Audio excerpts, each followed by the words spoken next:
Hiya, welcome to part 3, composing our spooky fun cue. We are mixing and mastering today, and what you will see me do is unhide the rest of the template. Now, if you want to make your own template, I've shown you how to do that in this video that's linked. We want to come up with a set of stems that would be useful to a music library. Don't forget to like and subscribe, that's always appreciated and really helps out the channel.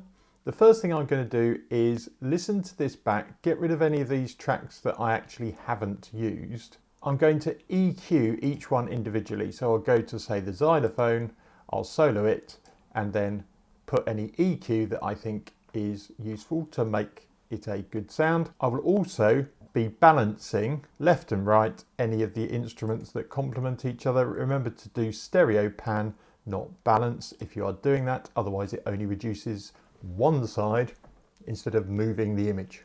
So I'm going to go through, EQ, and see you in a bit. Okay, that's job 1 done. Next, we are going to group the instruments into what are going to become individual stems that we are going to create at the end. The way I like to do it is to color code everything and move them around so they're in blocks from top to bottom.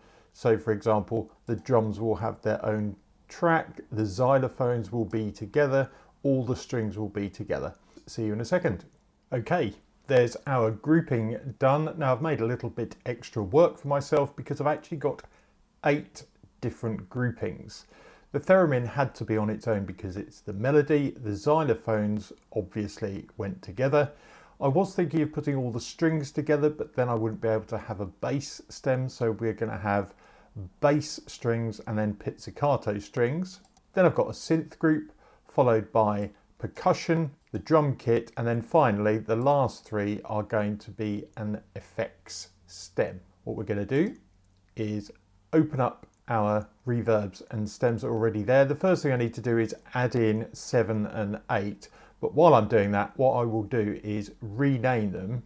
So reverb 1 will become theremin reverb, and that will become theremin stem. Let me get that relabeling done first, and I'll be right back. Okay, that's the labeling done. As you can see, for theremin reverb, for example, that is on bus 11 if we want to send any of the theremin into it. And it will come out into bus 21. Bus 21 is over here and is the input for the theremin stem. So we combine the sound of the reverb with the original sound.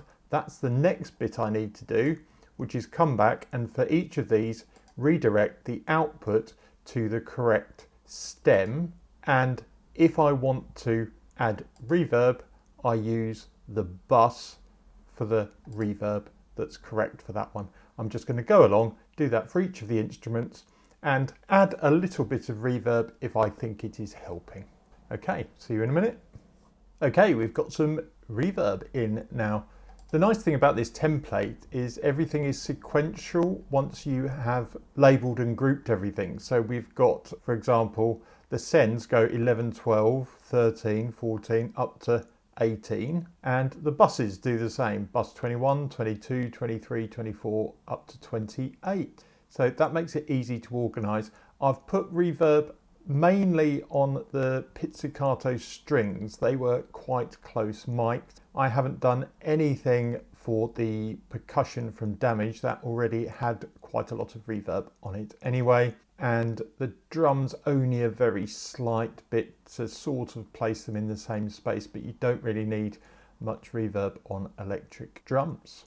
Remember, while you are doing this, now that the outputs have been routed to the stems, you have to have them on input monitoring to actually hear anything. All I'm going to do now is take them out of input monitoring mode and put them into record mode. Then I'm going to press record, and we should have a bunch of 8 different stems pop out magically for us. And there we have it, 8 nice stems ready to go. All that's left to do now is we're going to set this up for bouncing and mastering by Logic Assistant. We're going to put on a cycle range. I'm going to create a track for the stereo output because then I can add a MIDI region to automate the volume out, and I will move the inner marker to start a fraction of a second, maybe half a second, before the first sound comes out, and then we'll be ready to have a go at putting the Logic Mastering Assistant on. Okay, see you in a second. And there you have it. Mastering Assistant has done its job, made a few tweaks, made sure we're at a -1 true peak level, and a few other bits and pieces of magicry, but sounds really good to me. I'll play it to you as a bit of an outro. Don't forget, like and subscribe is always appreciated. See you in the next video. Bye for now.